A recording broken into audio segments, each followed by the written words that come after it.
بسم الله الرحمن الرحيم كلنتي وعن wanaagsan daawadayaal idilkiin baa ku soo dhawaada barnaamijka toddobaadkii tagay iyo Soomaalida oo ah barnaamij toddobaadkii bahadaha oo kale aad ka daawataan telefishinka SBC hadii uu eeba karaale noqdo qodobada xiisaha badan ee toddobaadkan barnaamijka aad ku daawan doontaan hadii uu eeba karaale noqdo waxa kamid noqonaya toddobaadkii tagay gudoomiyaha xisbiga wadani Cabdiraxmaan Ciro oo ka hadlay dagaal ka socday deegaanka Ceel Afweyn ee gobolka Sanaag sidoo kale toddobaadkii tagay gudiga madaxa banaan ee xuduudaha iyo doorashooyinka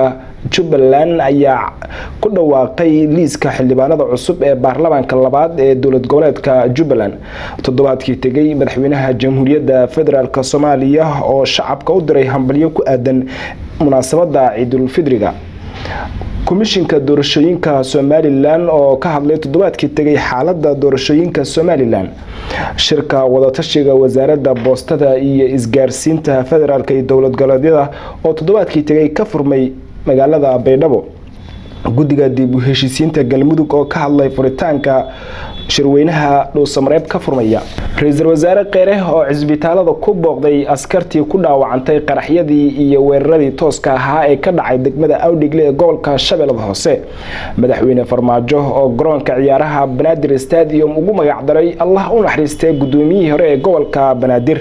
madaxweynaha Puntland oo salaadii Ciidul Adha garowe kula tukaday bulshada qeybaheeda kala duwan qodobadaas iyo qodobo kale oo aan idin qarinayo ayaa barnaamijka toddobaadkii tagay iyo Soomaalida akhyaar ay aad ku daawan doontaan u diyaar garoow goordhow isaga iyo faahfaahsan